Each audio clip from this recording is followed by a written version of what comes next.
श्रावण माह माहात्म्य अध्याय 13।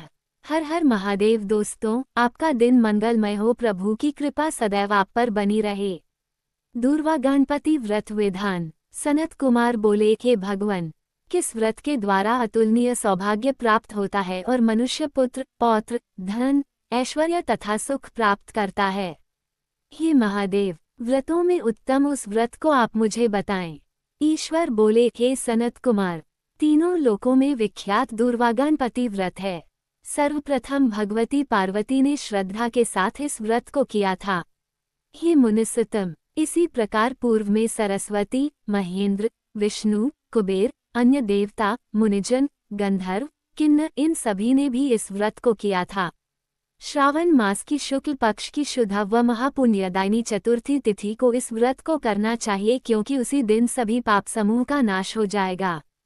चतुर्थी के दिन स्वर्ण पीठासीन स्थित एकदंत गजानन विघ्नेश की स्वर्णमयी प्रतिमा बनाकर उसके आधार पर स्वर्णमय दूर्वा को व्यवस्थित करने के पश्चात विघ्नेश्वर को रक्तवस्त्र से वेष्टित ताम्रमय पात्र के ऊपर रखकर सर्वतभद्र मंडल में रक्त पुष्पों से, अपामार्ग शमी, दूर्वा, तुलसी, बिल्वपत्र, इन 5 पत्रों से, अन्य उपलब्ध सुगंधित पुष्पों से, सुगंधित द्रव्यों से, फलों से तथा मोदकों से उनकी पूजा करनी चाहिए और इसके बाद उन्हें उपहार अर्पित करना चाहिए। इस प्रकार अनेक उपचारों से भी गिरिजापुत्र विघ्नेश की पूजा करनी चाहिए। इस प्रकार कहें, सुवर्ण निर्मित इस प्रतिमा में मैं विघ्नेश का आवाहन करता हूँ, कृपानिधि पधारें। इस सुवर्णमय सर्वोत्तम रत्नजटित सिंहासन को मैंने आसन के लिए प्रदान किया है, इसलिए विश्व के स्वामी इसे स्वीकार करें।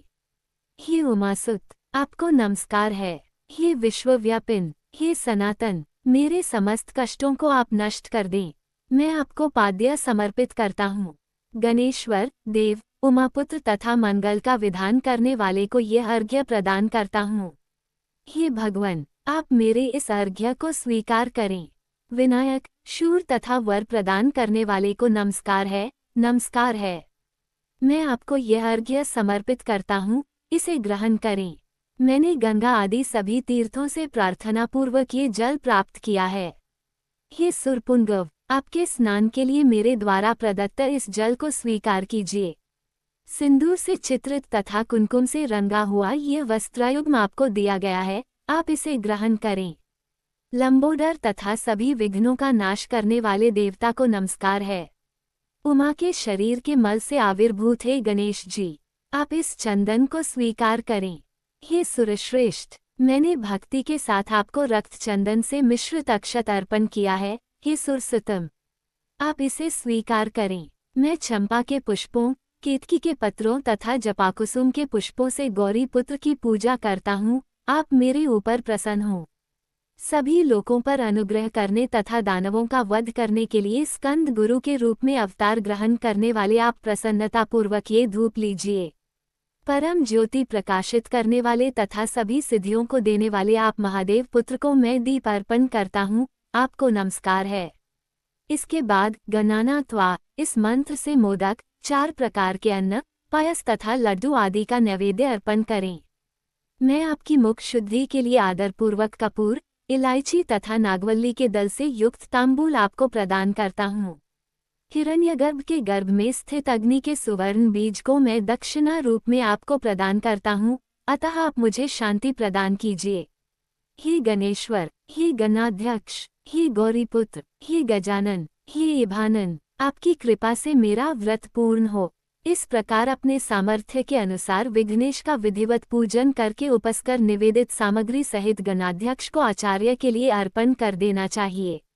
उनसे प्रार्थना करे, हे भगवान, हे ब्रह्मण, दक्षिणा सहित गणराज की मूर्ति को आप ग्रहण कीजिए। आपके वचन से मेरा यह व्रत आज पूर्णता को प्राप्त हो।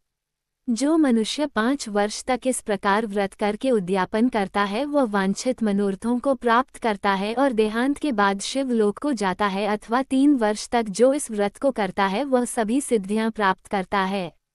जो व्यक्ति उद्यापन के बिना ही इस उत्तम व्रत को करता है, विधि के अनुसार भी उसका जो कुछ किया हुआ होता है वह सब निष्फल हो जाता है। अब उद्यापन विधि बताई जाती है। उद्यापन के दिन प्रातःकाल तिलों से स्नान करें। उसके बाद व्यक्ति एक पल या आधा पल या उसके भी आधे पल की स्वर्ण की गणपति की प्रतिमा बनाकर पंचगव्य से स्नान कराकर भक्ति तथा श्रद्धा के साथ इन 10 नाम मंत्रों से दुर्वादलों से सम्यक पूजन करें। हे गणाधीश, हे उमापुत्र, हे अघनाशन, हे विनायक, हे ईशपुत्र, हे सर्वसिद्धि प्रदायक, हे एकदंत, हे भवक्त्र, हे मूषिकवाहन, आपको नमस्कार है। आप कुमार गुरु को नमस्कार है। इन नाम पदों से पृथक पृथक पूजन करें। पहले दिन अधिवासन करके प्रातःकाल ग्रह होम करके दुर्वादलों तथा मोदकों से होम करना चाहिए। उसके बाद पूर्णाहुति देकर आचार्य आदि का विधिवत पूजन करना चाहिए और घट तुल्य थनों वाली गाय का दान अपनी सामर्थ्य के अनुसार करना चाहिए। हे वत्स, इस प्रकार व्रत करने पर मनुष्य सभी मनोरथों को प्राप्त कर लेता है। हे सनत कुमार, अपने प्रिय पुत्र गणेश के व्रत करने से संतुष्ट होकर मैं उस मनुष्य को पृथ्वी पर सभी सुख प्रदान करके अंत में उसे सद्गति देता हूँ। जैसे दूर्वा अपनी शाखा प्रशाखाओं के द्वारा वृद्धि को प्राप्त होती है, उसी प्रकार उस मनुष्य की पुत्र पौत्र आदि संतति निरंतर बढ़ती रहती है। हे सनत कुमार, मैंने दूर्वा गणपति का यह अत्यंत गोपनीय व्रत कहा है। सुख चाहने वालों को इस सर्वोत्कृष्ट व्रत को अवश्य करना चाहिए। सावन मास में करें इस एक चीज का दान, भोलेनाथ देंगे लाख गुना फल। आर्थिक परेशानियां भी होंगी दूर। श्रावण मास महात्म्य में इस महीने के महत्व, दान, नियमों के बारे में विस्तार से बताया गया है। सावन मास भगवान शिव का प्रिय महीना है और इस महीने में किए जाने वाले शुभ कर्मों का अत्यंत फल मिलता है। माना जाता है कि सावन में व्यक्ति को किसी न किसी व्रत का पालन जरूर करना चाहिए। साथ ही अपनी क्षमता अनुसार दान करना चाहिए। इससे शिवजी प्रसन्न होते हैं और उनकी कृपा मिलती है। ऐसे में आइए विस्तार से जानते हैं सावन मास के दान के बारे में। सावन में पुस्तकों का दान करें। श्रावण मास महात्म्य के अनुसार सावन मास में मौन व्रत रखने का बड़ा महत्व है। खासकर भोजन के समय मौन व्रत रखना चाहिए और व्रत के अंत में घंटा और पुस्तक का दान करें। इसके साथ ही ब्राह्मणों को रोटक का दान करना चाहिए।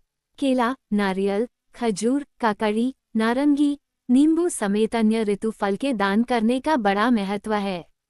इसके साथ ही सावन में अपनी किसी प्रिय वस्तु का त्याग करके भोलेनाथ को अर्पित करने से व्यक्ति को परम गति मिलती है और उसके सद्कर्मों का प्रति लाख गुना फल मिलता है। तिल के लड्डू कर सकते हैं दान। सावन मास में घर में रुद्राभिषेक कराने, होम कराने का भी महत्व बताया गया है।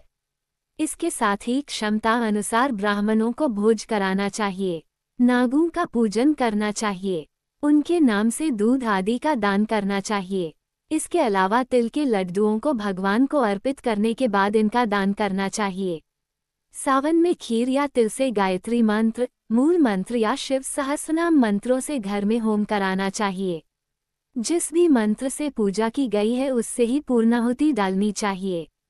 इसके बाद होम कराने वाले ब्राह्मणों को वस्त्र, अलंकार, भूषण, क्षमतानुसार दक्षिणा आदि देनी चाहिए। यथासंभव दान करने का है महत्व। यही नहीं, सावन मास में फूल, फल, तुलसी की मंजरी, तुलसी दल, बेलपत्र से शिवजी की पूजा करनी चाहिए। सावन मास में शाक का त्याग करने का महत्व बताया गया है। सावन में रोज अतिरुद्र, महारुद्र या रुद्र मंत्र से शिवलिंग का अभिषेक करना चाहिए। इसके अलावा सावन मास में यथासंभव दान पुण्य करना चाहिए। इससे भगवान शिव प्रसन्न होते हैं और उनकी कृपा प्राप्त होती है। सावन में शिवजी की सोने की मूर्ति बनवाकर पूजा करनी चाहिए। इसके साथ ही चांदी का दिया बनाकर उसका दान करना चाहिए। इससे आर्थिक परेशानियां दूर होती हैं। सावन में इन चीजों का कर सकते हैं दान। शिव पुराण में भी सावन में दान के बारे में बताया गया है। सावन में गोदान करने से पापों से मुक्ति मिलती है। भूदान करने से परलोक में आश्रय मिलता है, जबकि तिल के दान से बल मिलता है। वस्त्रों के दान से आयु बढ़ती है। गुड़ के दान से भोजन की प्राप्ति होती है। सोने चांदी के दान से वीर्य बढ़ता है और धन का दान करने से धन समृद्धि बढ़ती है। इसके साथ ही सावन में कोन्हड़ा और घी का दान करना पुष्टिदायक है, जबकि कन्यादान श्रेष्ठ दान है जिससे जीवन में भोग मिलता है। दोस्तों, ये थी आज की कथा। आपको कथा अच्छी लगी हो तो वीडियो को लाइक करें, चैनल को सब्सक्राइब करें, कमेंट में हर हर महादेव जरूर लिखें। महादेव आपकी हर मनोकामना पूर्ण करें।